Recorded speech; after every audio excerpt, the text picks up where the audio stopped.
को पुनः हार्दिक बधाई शुभकामना। हम अपनी आज़ादी को, हम अपने गणतंत्र को कायम रखें। ये आज़ादी बहुत त्याग, बलिदान, संघर्षों के परिणाम स्वरूप 15 अगस्त को मिली थी, लेकिन हमारा संविधान नहीं था। तो संविधान नहीं था तो जब अंग्रेज जाने लगे तो उससे पहले 1946 में कैबिनेट मिशन आया और कैबिनेट मिशन के द्वारा तय हुआ जो आपको स्वतंत्र कर देंगे, लेकिन उससे पहले प्रादेशिक चुनाव कराइए और अपना संविधान बनाइए। तो भारत जब स्वतंत्र हुआ तो संविधान सभा के जो मेंबर थे, विभाजित भारत में 299 मेंबर थे, और जब संविधान लागू हुआ, जिस दिन हस्ताक्षर हुआ उस दिन 284 रह गए। तो सभी इस संविधान को बनाने में जो ड्राफ्टिंग कमेटी थी, इसके चेयरमैन बाबा साहब भीमराव अम्बेडकर थे, और बाबा साहब भीमराव अम्बेडकर के द्वारा दुनिया का सबसे बड़ा लिखित संविधान बनाया गया।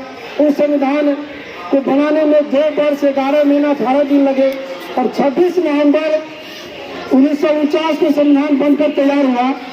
और हुआ तो यहीं से अब हम लोग कब लागू करें, कुछ उपबंध उसी दिन लागू हो गए। लेकिन इस 26 जनवरी को मनाने के पीछे तो कहानी है 1929 में लाहौर में अधिवेशन हुआ कांग्रेस का, उसमें पंडित जवाहरलाल नेहरू उसके अध्यक्ष थे, और उन्हें तय हुआ इस कांग्रेस के अधिवेशन में जो अगले 4 जनवरी को जो अंतिम रविवार होगा उस दिन हम स्वाधीनता दिवस मनाएंगे। तो उस दिन 26 जनवरी पड़ रही थी। तो 26 जनवरी 1930 को पहला स्वाधीनता दिवस अंग्रेजों के विरुद्ध कांग्रेस इस देश के निवासियों ने मनाया और प्रत्येक साल मनाता रहा।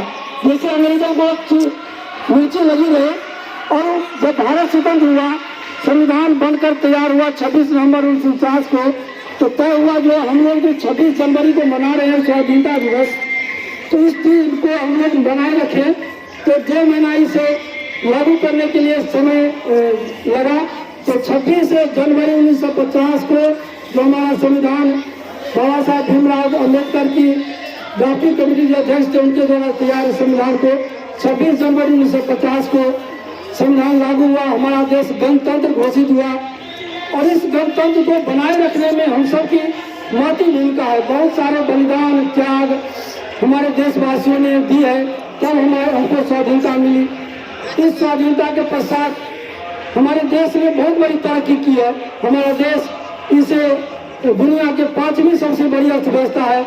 आज़ादी के अमृत महोत्सव में हमारा लक्ष्य है जो हम 3री बड़ी अर्थव्यवस्था बने। उसमें सबकी अपनी अपनी भूमिका है।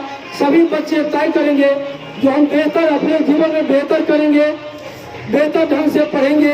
जो भी विद्यालय में इंफ्रास्ट्रक्चर है, हमने प्रयास किया है जो विद्यालय का बेहतर इंफ्रास्ट्रक्चर हो, और इसी कड़ी में विद्यालय उत्तरोत्तर विकास हो रहा है। समाज का इनमें सहयोग मिला है, आदरणीय विद्वान अभिभावकों, अध्यापकों का सहयोग मिला।